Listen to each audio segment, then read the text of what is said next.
Hello అందరికీ, నేను ఇంట్లో ప్యూర్ ఘీ ఎలా చేసుకుంటానో చూపిస్తున్నాను. ఇదైతే పాల మీద మీగడ.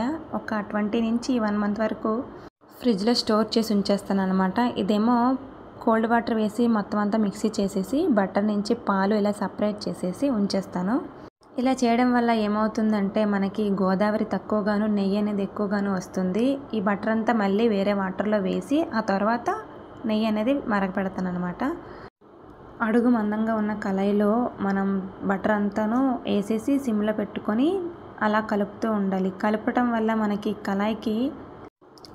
వల్ల కళాయికి గోదావరి అనేది అంటుకోకన్నా తర్వాత మనం యూజ్ చేసుకోవడానికి బాగుంటుంది కళాయి అనేది.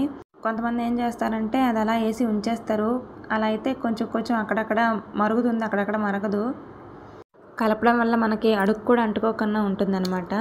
చూడండి, నెయ్యి అయితే నాకు సగం కన్నా ఎక్కువగానే మరిగిపోయింది. ఇంకా కొంచెం సేపట్లో మొత్తం రెడీ అయిపోతుంది. ఇది చల్లారినాక ఒక డబ్బాలో వేసుకుని దేనికైనా యూస్ చేసుకుంటాను. అంటే పూజలకి, ప్రసాదాలకి అండ్ పాయసాలు, ఇంట్లో తినడానికి దేనికైనా యూస్ చేసుకుంటాను. దగ్గరైతే 1 కిలో వరకు వచ్చేసింది నెయ్యి. ఈ డబ్బా నిండుగా వచ్చింది నెయ్యి అయితే నాకు. గోదావరి అనేది చాలా తక్కువగా వచ్చింది. ఈ గోదావరిని రైస్లో సాల్ట్ వేసుకొని తిన్నా బాగుంటుంది, లేదా నార్మల్గా షుగర్ వేసుకొని తిన్నా బాగుంటుంది. గోదావరి చూడండి చాలా తక్కువగా వచ్చింది. ఇంకా కొంచెం నెయ్యి వస్తూనే ఉంటుంది. Thank you for watching. Subscribe.